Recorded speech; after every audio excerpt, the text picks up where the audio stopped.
Hello and welcome to the Weekly Episodic, the sports entertainment show, starring me, Jason Miller, and check this out. I watched both Raw and SmackDown. SmackDown was a lot better than Raw. There's no doubt about it. I really liked The Rock and Triple H's exchange. It was both serious and hysterically funny towards the end. I'm not sure if there's actually a future with that match, or they just wanted to sort of throw that out there. I still don't think that The Rock is going to wrestle maybe again. I think he's going to make a lot of these appearances.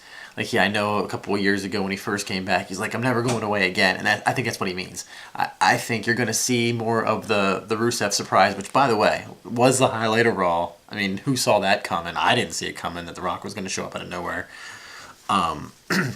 But I think he's going to do a lot of those things over the next couple of years occasionally. I don't think you're going to see him actually have a program again. Most likely. But they might, I think they sort of had that seed there with Triple H, just throwing it out there because they might be really hurting come WrestleMania season. And maybe they know that. So that's why they threw that out there. But overall, as an entire show, I thought SmackDown was a lot more entertaining than Raw. I'm also very excited about the Wyatt promos. I'm not 100% sure what they mean. It seems like because first of all, they showed the Luke Harper one. I think it was 3 times before they actually showed a new one, which was Rowan. I do not see how these guys get released into solo careers. I can see Harper doing it. I cannot see Rowan doing it, at least right now. So then that kind of begs the question, what exactly does that mean? I think it means that he's going to release them out. And he is going to have a new family, sort of. I don't think those guys are going to just not be with Bray anymore. I think it's going to be a larger family, and you're just not going to see them together all the time. I think that's what they're going to go for. Who are those new members of the Wyatt family going to be? Actually, as long as it's not the Ascension, I don't care who it is. The Ascension would not mesh with Wyatt. I hope that's not, because I know they're coming. I know the Ascension is coming to the main program. They're at a lot of the house shows now, from what I understand. I just hope that's not the route they're going to go, because that would be a train wreck. Those styles and their personalities and Wyatt would not go together well at all. So I don't know if they're going to repackage people, if there's some people that I'm not even that I haven't even thought of that could come up. I mean, you never know with the WWE what exactly they're going to do. But yeah, especially with the pregnant lady with the "It's coming" written on her belly, I believe that means that there is going to be a rebirth of the Wyatt family. There will be new members. I don't know when, and I don't know who, and I probably should predict that, but I'm not sure. But I know they got to get Wyatt back on TV sooner than later right now. I mean, good Lord. Some of the stuff that you see, I mean, Raw was a chore to sit through. I'm glad I have a DVR. Because, I mean, first of all, you have to have a DVR because you got to fast forward through all the replays and the commercials. But the actual show was just dragging. And as much as I love Ambrose, and I really do love Ambrose, I'm afraid they're almost overkilling him at times. I think he was in something like 4 or 5 segments in Raw, and I don't want them to overuse him because I think he has a cool factor. Honestly, I know I've seen some things that some people were bothered with the ketchup and mustard hot dog thing that he did at Raw.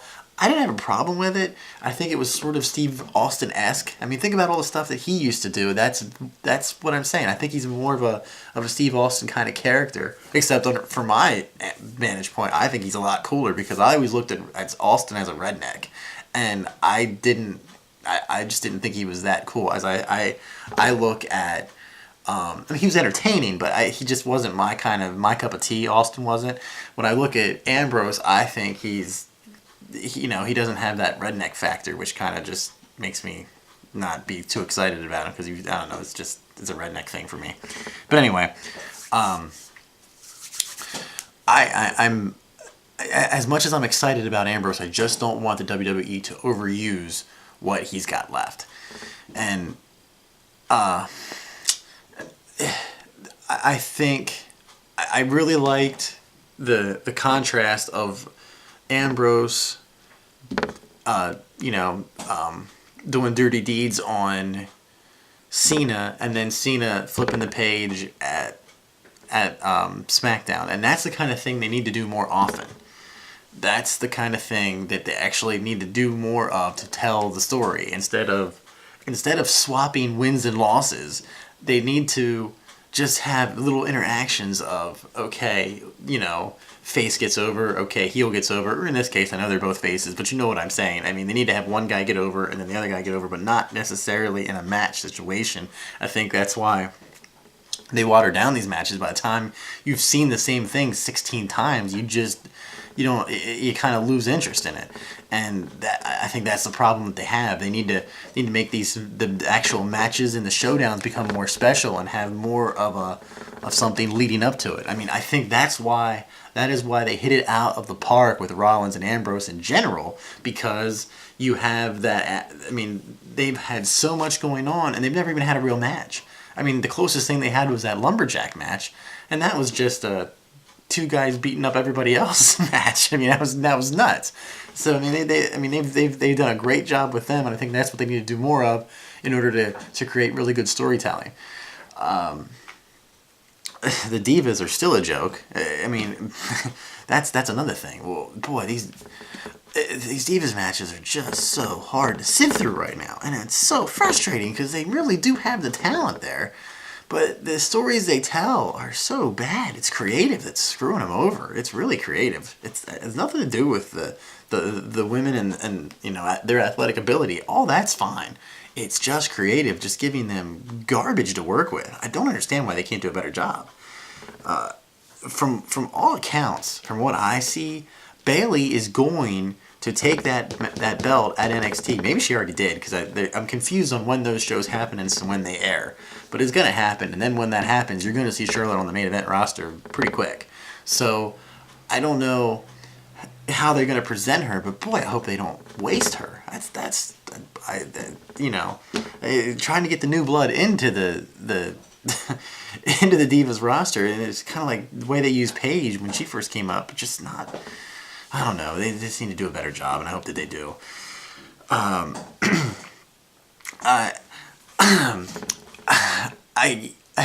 Let's talk about the worst thing that I've heard, and it doesn't surprise me. And all I can say is, I told you so. This was such a bad idea. Nobody seemed like everybody was so happy when Lesnar won that belt. And from everything that I'm seeing, you will not see Lesnar, and you're not even going to see Heyman. They're letting Heyman off of TV until Royal Rumble time. Maybe not Royal Rumble, but around the Royal Rumble. Now tell me how that makes sense, because really, WWE Universe, they are insulting your intelligence by saying, we're going to strip Daniel Bryan of his belt, and when he doesn't defend it in 30 days. Meanwhile, Lesnar, if you want to go 3 months without being on TV, that's okay. Go take your vacation and keep your belt. That's garbage, man. That's terrible. Terrible, terrible, terrible. And it's, again, I'm just hoping that they can fix it, because it's an easy fix. Somebody needs to talk about something or do something. I would even rather have an authority figure like a Triple H or a Stephanie McMahon talk about this and come up with some lame excuse as to why it's okay for Lesnar to do it, because they're going to waive that. You know what I mean? For whatever reason they have. I'm okay with anything as long as they talk about it. If they pretend that it doesn't happen, that tells you, WWE Universe, that you are not smart. They're telling you that you're not smart enough to even remember that. And it wasn't that long ago. I mean, criminy, it was literally, right around WrestleMania time when this whole thing happened. It was really just like a month afterwards.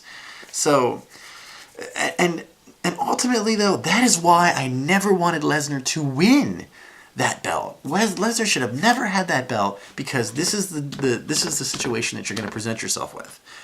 That he's not on TV right now. That main event, they've really handcuffed themselves in that main event, for Hell in a Cell, because they can't win here, because if they let Cena go over Ambrose, two things happen there.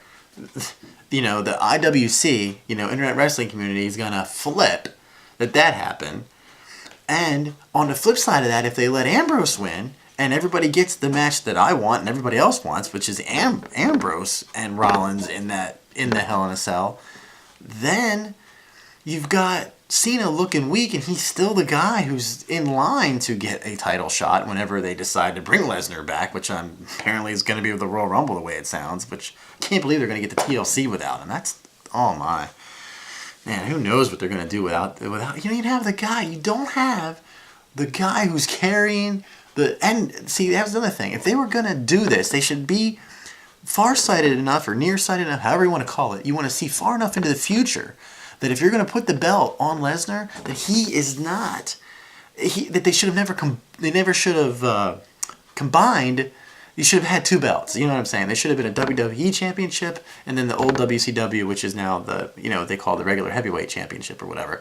They should have just done it that way, so that they could still have one belt being defended here.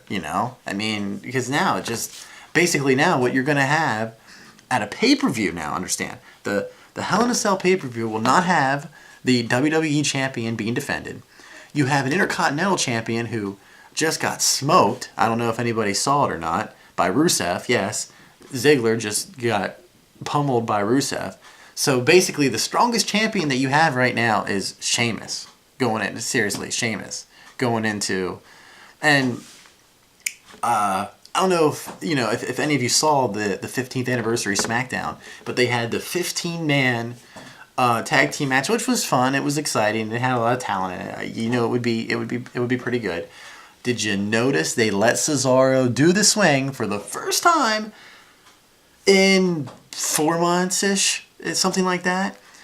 Everybody geeked out for it, and that's not that's SmackDown sound. So you know that if they, you know what I mean, they didn't even try to cut the sound out of that to make it sound like the fans weren't going nuts. They went nuts when Cesaro did his spin and his swing. Very, very excited that they let him do that. I'm hoping that this is all going towards a face turn. That's what they need to do with Cesaro yesterday. I don't know what they're waiting for. Do it now. So I think I covered, I know this isn't a very long show, but I think I covered everything that I wanted to talk about. We still have 2 weeks, I think. The 26th, I believe, is Hell in a Cell. The calendar. The 26th is Hell in a Cell. So yes, we still have 2 weeks until Hell in a Cell. So hopefully next week they come up with some other matches for Hell in a Cell, because I don't even know what else they got going on right now. I assume you're going to see the Divas match. You're going to have Paige and AJ. Rusev is very interesting. Maybe that's why they had Rusev beat Ziggler, because he beat him pretty good.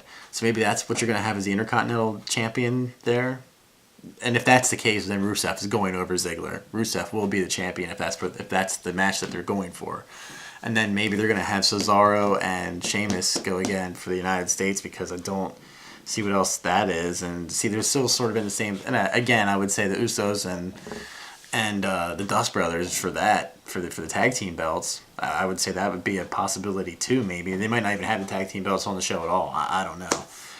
I mean, I guess what they're probably gearing for the main event for Hell in a Cell is most likely is a 3-way. I think that's the only thing that makes sense. They're going to have, I know they have the contract on a pole match is basically what the Ambrose and Cena match is.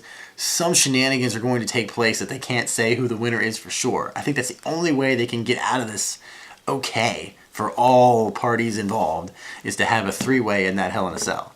So I still think that's going to be the end game. So we'll see. But hopefully we get more of what we saw at SmackDown last Friday or Tuesday, whichever way you want to look at it, as opposed to what we had on Raw, because I thought Raw really dragged, really dragged. So hopefully we get more of what we saw at SmackDown, and the next 2 weeks are good going into Hell in a Cell. That's what I'm hoping for. All right. Enjoy your day off if you have off tomorrow. I have off tomorrow, even though tomorrow is by the time YouTube loads this video. Yes, I'm yelling at you, YouTube, because I just try to sit there and it takes me all day to load the video because it just keeps kicking me out. It's not my fault because I've downloaded 86 videos or something. Suddenly, the last 5 videos, it's struggling to download the video. It just freezes on some random percent for no reason. I gotta redo it. So actually, I did this video on Sunday the 12th at night. You're probably not even going to see it until Tuesday, which makes my weekly episodic thing not even be truthful anymore. Makes me a big liar. Thank you, YouTube, for making me a liar. Appreciate it. Freaking YouTube, whatever.